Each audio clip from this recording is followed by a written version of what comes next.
അസ്സലാമു അലൈക്കും വറഹ്മത്തുള്ളാഹി വബറകാതുഹു. അൽഹംദുലില്ലാഹി വസ്സലാത്തു വസ്സലാമു അലാ റസൂലില്ലാഹ് വഅലാ ആലിഹി വസഹ്ബിഹി അൽ ഫായിസീന ബിറളില്ലാഹി അമ്മാ ബഅദ്. സഹോദരന്മാരെ, ഇനി മുസ്തഫ പറഞ്ഞൊരു സംഗതിയുണ്ട്. ഇമാം മാലിക്, ഇമാം അബൂ ഹനീഫ, ഇമാം ഷാഫിഈ, ഇമാം അഹ്മദ് ബിൻ ഹംബൽ ഇവരൊക്കെ സ്വതന്ത്ര ഇജ്തിഹാദ് നടത്തിയതിൻ്റെ പേരിൽ ഭരണാധികാരികളും പുരോഹിതന്മാരും ഇവരെ മർദ്ദിക്കുകയും പലരെയും ജയിലിലടക്കുകയും ഒക്കെ ചെയ്തു. ചിലരൊക്കെ ജയിലിൽ കിടന്നിട്ടാണ് മരിച്ചിട്ടുള്ളത് എന്നാണ് മുസ്തഫയുടെ വാദം. അതിന് കഴിഞ്ഞ ഒരു എപ്പിസോഡിൽ ഞാൻ പറഞ്ഞിരുന്നു, ഈ ആളുകൾ സ്വതന്ത്ര ഇജ്തിഹാദാണോ നടത്തിയിട്ടുള്ളത്, അത് മുസ്തഫയ്ക്ക് തെളിയിക്കാൻ കഴിയുമല്ലേ? അല്ലെങ്കിൽ സ്വതന്ത്ര ഇജ്തിഹാദ് എന്ന് പറയുന്നൊരു സംഗതി ഉണ്ടോ?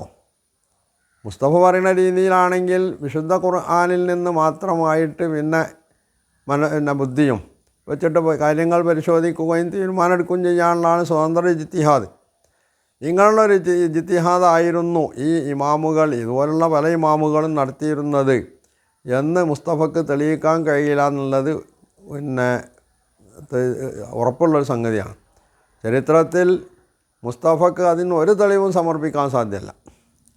എന്നാൽ ഈ ആളുകൾ എന്തിൻ്റെ പേരിലാണ് മർദ്ദിക്കപ്പെട്ടിട്ടുള്ളത്? ഇവരെ പലരെയും ജയിലിലടച്ചിട്ടുണ്ടെന്നുള്ളത് ശരിയാണ്. അവർ പലരും ചാട്ടവാറിൻ്റെ അടി വാങ്ങിയിട്ടുണ്ടെന്നൊക്കെ ശരിയാണ്. ഇതെന്തുകൊണ്ടായിരുന്നു?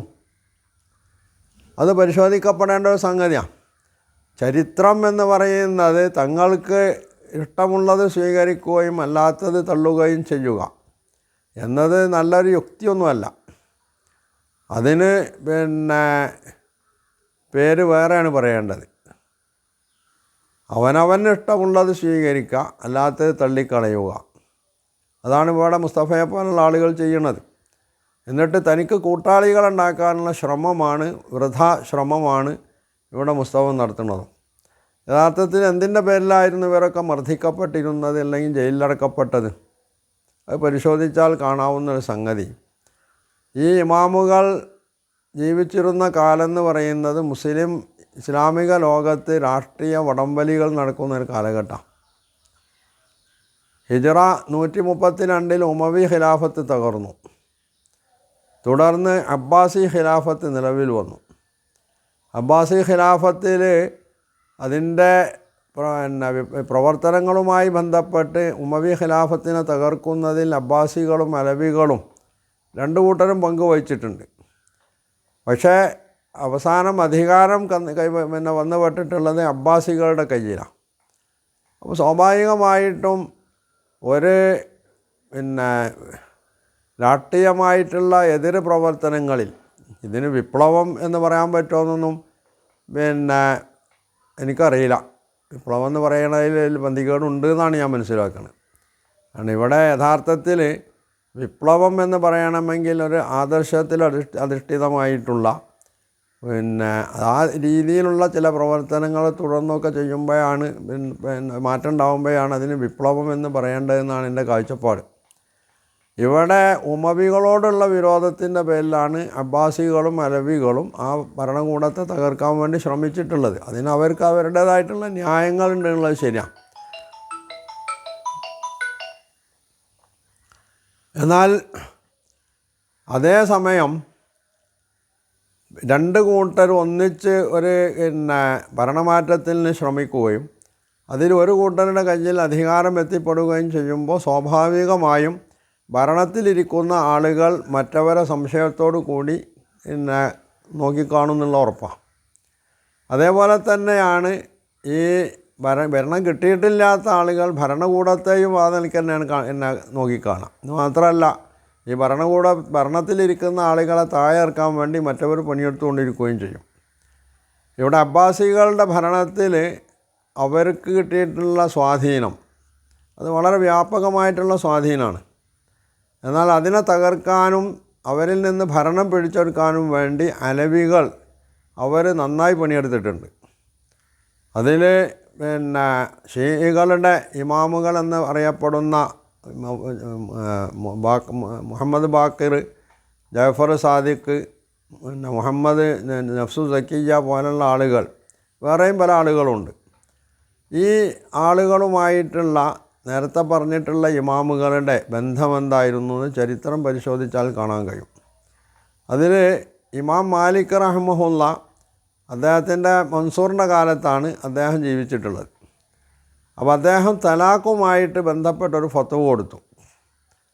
ആ തലാഖുമായിട്ട് ബന്ധപ്പെട്ട് ഫത്വ സമ്മതമില്ലാതെ തലാഖ് ചൊല്ലിയാൽ ആ തലാഖ് തലാഖാവുകയില്ല എന്ന നിലക്കാണ്. അതായത് ഒരാളെ നിർബന്ധിച്ചുകൊണ്ട് തലാഖ് ചൊല്ലിച്ചാൽ തലാഖാവില്ല. ഇതിനെ അബ്ബാസികൾ കൂട്ടി വായിച്ചു. അപ്പോൾ ഇമാം മാലിക്കിൻ്റെ ഫത്വ പറഞ്ഞാൽ നിർബന്ധപൂർവം ഒരാൾ ബൈഅത്ത് ചെയ്യേണ്ടി വന്നാൽ ആ ബൈഅത്തായി പരിഗണിക്കപ്പെടുകയില്ല എന്നാണ് ഇമാം മാലിക് ഇതിലൂടെ ഉദ്ദേശിച്ചിട്ടുള്ളത് എന്ന നിലക്കാണ് ഭരണകൂടം അദ്ദേഹത്തെ മർദ്ദിച്ചിട്ടുള്ളത്. ഇമാം അബൂ ഹനീഫ റഹ്മഹുല്ല ആണെങ്കിൽ അദ്ദേഹം നേരത്തെ തന്നെ ഈ അലവികളുമായിട്ട് ബന്ധപ്പെട്ട് അവരിൽ പല വിപ്ലവകാരികളായിട്ടുള്ള അല്ലെങ്കിൽ ഭരണമാറ്റത്തിന് വേണ്ടി ശ്രമിച്ചിട്ടുള്ള ആളുകൾക്ക് അദ്ദേഹം സാമ്പത്തിക സഹായം നൽകുകയോ ചെയ്തിട്ടുള്ളതായിട്ട് ചരിത്രത്തിൽ കാണാൻ കഴിയും. അപ്പോൾ ഇതിനെ സംബന്ധിച്ചുള്ള ചില റിപ്പോർട്ടുകളെങ്കിലും ഹാറൂൺ റഷീദിനെ പോലുള്ള അന്നത്തെ ഭരണാധികാരികളുടെ കയ്യിലെത്തിയിട്ടുണ്ട്. അന്നത്തെ ഭരണാധികാരികൾ അതുകൊണ്ട് തന്നെ അദ്ദേഹത്തെ സംശയത്തോടു കൂടിയാണ് നോക്കിക്കണ്ടിരുന്നത്. ഹാറൂൺ റഷീദ് ബഗ്ദാദ് പട്ടണം പണിതപ്പോൾ അദ്ദേഹം ഇത് നല്ലൊരു സന്ദർഭമായി ഉപയോഗപ്പെടുത്തുകയും ഇമാം അബൂ ഹനീഫയോട് ഖാലിസ്ഥാനം ഏറ്റെടുക്കാൻ വേണ്ടി ആവശ്യപ്പെടുകയും ചെയ്തു. അപ്പോൾ ഇമാം അബൂ ഹനീഫ റഹ്മത്തുള്ള ഭരണകൂടങ്ങളുമായിട്ട് അകന്ന് നിൽക്കാനാണ് അദ്ദേഹം ആഗ്രഹിച്ചിട്ടുണ്ടായിരുന്നത്. ചീഫ് ജസ്റ്റിസിൻ്റെ സ്ഥാനമാണ് ഏറ്റെടുക്കാൻ പറഞ്ഞത്. അദ്ദേഹം നിരസിച്ചു. അപ്പോൾ ആ ഒരു ന്യായത്തിന്മേൽ, അതായത് ഒരു അധികാരം കൈയേൽക്കാൻ തയ്യാറാവുന്നില്ല എന്ന് പറഞ്ഞാൽ അതിൻ്റെ അർത്ഥം ഇസ്ലാമിക ഗവൺമെൻറ്റിനെതിരിൽ പ്രവർത്തിക്കുന്നു അല്ലെങ്കിൽ ഇസ്ലാമിക സമൂഹത്തിന് വിരുദ്ധമായി നീങ്ങുന്നു എന്നൊക്കെയുള്ള വായനയിലൂടെയാണ് അബ്ബാസി ഭരണകൂടം അബൂ ഹനീഫ റഹ്മത്തുള്ളായെ പിടിച്ച് ജയിലിലടക്കുന്നത്. ഇമാം ഷാഫി ആണെങ്കിൽ ഇമാം ഷാഫിയുടെ കാര്യത്തിൽ അന്നത്തെ അദ്ദേഹത്തിൻ്റെ എതിർപക്ഷത്തുണ്ടായിരുന്ന ഒരു പണ്ഡിതൻ തൻ്റെ കാലഘട്ടത്തിലെ അബ്ബാസി ഖലീഫക്ക് തെറ്റായിട്ടുള്ള റിപ്പോർട്ട് നൽകുകയും അങ്ങനെ ഇമാം ഷാഫിയെ വിളിച്ചു വരുത്തിയിട്ട് അദ്ദേഹം ചില ചോദ്യങ്ങൾ ഉന്നയിക്കുകയും ഒക്കെ ചെയ്തിട്ടുണ്ട്. പക്ഷെ അതിൽ ഇമാം ഷാഫി റഹ്മത്തുള്ള വളരെ സമർത്ഥമായിട്ട് ചോദ്യങ്ങൾക്ക് മറുപടി പറയുകയും അതിൽ നിന്ന് അദ്ദേഹം മോചിതനാവുകയും ചെയ്തു. ഇമാം അഹമ്മദ് ബിൻ ഹംബലാണെങ്കിൽ അബ്ബാസികളിലെ മഅ്മൂനെ പോലുള്ള ആളുകൾ മുഅ്തസിലികളുടെ പക്ഷക്കാരായിരുന്നു. അതുകൊണ്ട് മുഅ്തസിലികൾ അന്ന് ഉന്നയിച്ചൊരു വാദം വിശുദ്ധ ഖുർആൻ സൃഷ്ടിയാണ് എന്നുള്ളതാണ്. അപ്പോൾ ഇമാം അഹമ്മദ് ബിൻ ഹംബലിനോട് ഈ സൃഷ്ടിവാദം അംഗീകരിക്കാൻ പറഞ്ഞപ്പോൾ അദ്ദേഹത്തിന് കൂട്ടാക്കിയില്ല. ഖുർആൻ എന്ന് പറഞ്ഞാൽ അള്ളാഹുവിൻ്റെ കലാമാണ്, അതിന് സൃഷ്ടി എന്നൊന്നും പറയാൻ പറ്റില്ല എന്നുള്ള വാദത്തിൽ ഉറച്ചു നിന്നു അദ്ദേഹം. അതുകൊണ്ട് തന്നെ ഭരണകൂടം അദ്ദേഹത്തെ ജയിലിലിടുകയും വളരെ ക്രൂരമായിട്ട് അദ്ദേഹത്തെ മർദ്ദിക്കുകയും ചെയ്തിട്ടുണ്ട്.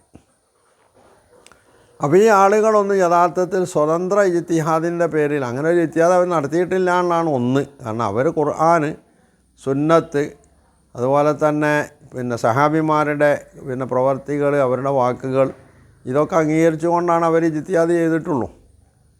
അല്ലാതെ ഒരു സ്വതന്ത്ര ഇജ്തിഹാദ് നടത്തിയിട്ടില്ല. അത് മുസ്തഫക്ക് ആളുണ്ടാക്കാൻ വേണ്ടി, ആളെ കൂട്ടാൻ വേണ്ടി പറയുന്നൊരു വാക്ക് മാത്രമാണ്. തനി അസംബന്ധമാണത്.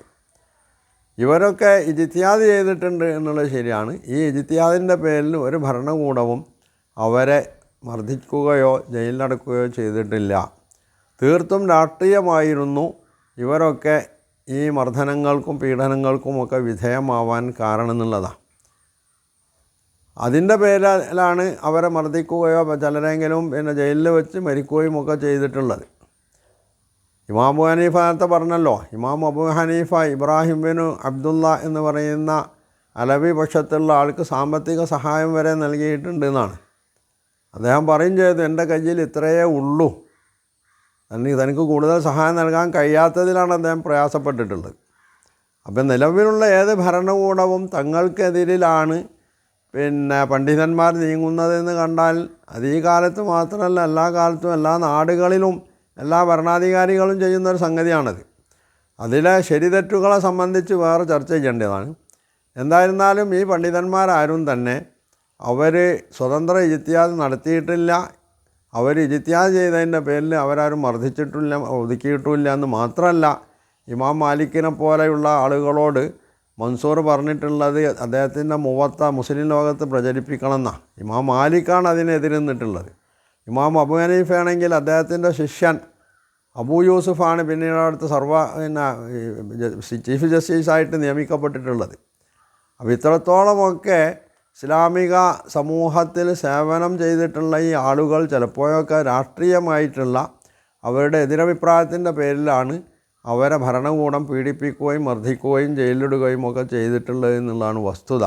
ഈ വസ്തുതയെ അട്ടിമറിച്ചുകൊണ്ടാണ് മുസ്തഫ ഇവർ സ്വതന്ത്ര ഇജ്തിഹാദ് നടത്തിയതിൻ്റെ പേരിലാണ് അവരെയൊക്കെ ഭരണകൂടം മർദ്ദിക്കുകയോ ജയിലിലിടുകയോ ചെയ്തിട്ടുള്ളത് എന്ന് പറയുന്നത്. എന്ന് പറഞ്ഞാൽ മുസ്തഫയുടെ ഈ വാദം ശുദ്ധ അസംബന്ധമാണ്. ചരിത്രത്തിൻ്റെ ഒരു പിൻബലവും അദ്ദേഹത്തിന് അതിൽ തെളിയിക്കാൻ സാധ്യമല്ല, കൊണ്ടുവരാൻ സാധ്യമല്ല എന്നതാണ് വസ്തുത.